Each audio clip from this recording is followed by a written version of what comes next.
pourquoi l'Ukraine? Pourquoi pas un autre pays? Il y a plein de raisons à ça. La première, c'est que la Russie et l'Ukraine faisaient partie d'un même pays, l'Union soviétique, il y a 30 ans. Et donc, en fait, la Russie a la sensation que tous les pays qui faisaient partie de ce même pays avec elle ont aujourd'hui à avoir une relation spéciale avec la Russie. Et je dirais, la Russie devrait être leur principal gros partenaire. Alors, quand l'Ukraine s'est détournée de la Russie pour se tourner vers l'Union européenne, ça a fait mal. D'autre part, la Russie, c'est une voie de passage pour les hydrocarbures que la Russie vend dans l'Union européenne. Mais ça, c'est quelque chose qui peut être contourné. Enfin, symboliquement, en fait, l'Ukraine est importante pour la Russie.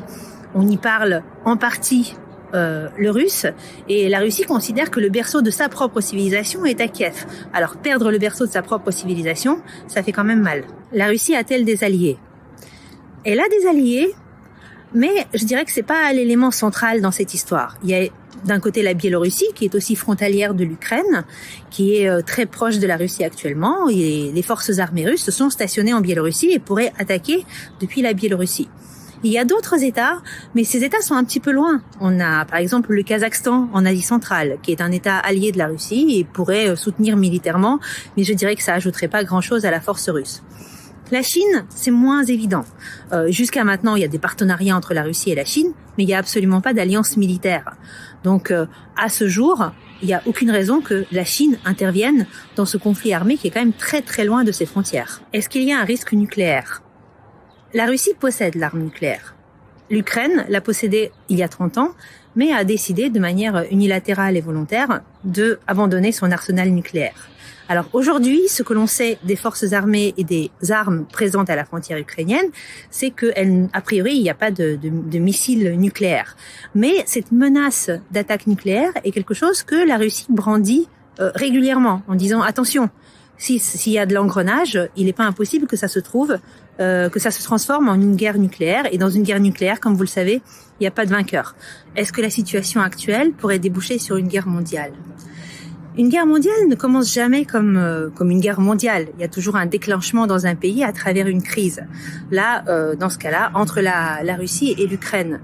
Et en fait, effectivement, aujourd'hui, nous avons pas mal d'autres pays et d'autres acteurs qui sont présents dans cette crise.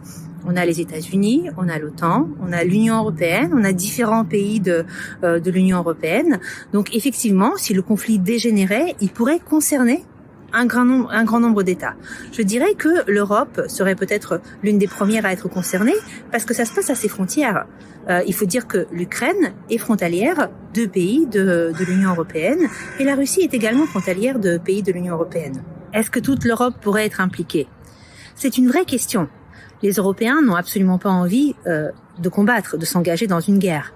Et puis l'Ukraine, si elle était attaquée par la Russie, eh bien, ce n'est pas un État membre de l'Union européenne. C'est un État ami, partenaire, etc. Mais il n'y a aucune obligation légale pour aucun État en Europe à défendre l'Ukraine. Cependant, autour de l'Ukraine, eh bien, il y a des pays qui sont membres de l'Union européenne. Et là, il y a quand même une sorte d'obligation de solidarité avec ces pays. Et notamment, les pays baltes, la Lettonie, la Lituanie et l'Estonie, qui sont frontaliers de la Russie, qui sont frontaliers de la Biélorussie, eh bien, ils ont très peur d'être attaqués par la Russie. Alors, si jamais la Russie les attaquait, là, bien évidemment, la donne serait un peu différente. Comment ça a commencé?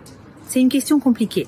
Parce qu'en fait, on pourrait trouver le commencement il y a quelques semaines, mais on pourrait aussi trouver le commencement il y a 8 ans, mais on pourrait aussi se dire que le vrai commencement c'était il y a 30 ans, etc., etc. Je dirais que s'il y a des choses à comprendre, c'est que la Russie et l'Ukraine sont en guerre depuis 2014, depuis l'annexion par la Russie de la Crimée, qui était une partie du territoire ukrainien, et son soutien et son intervention armée en fait dans les républiques de l'Est de l'Ukraine qui voulaient faire sécession de l'Ukraine et rejoindre la Russie. Et donc en fait depuis, eh bien on a des forces armées qui se font face. On a aujourd'hui des troupes à la frontière entre la Russie et l'Ukraine, mais les troupes sont là depuis très longtemps. Aujourd'hui, il y en a juste plus, mais c'est une guerre qui ne s'est jamais arrêtée.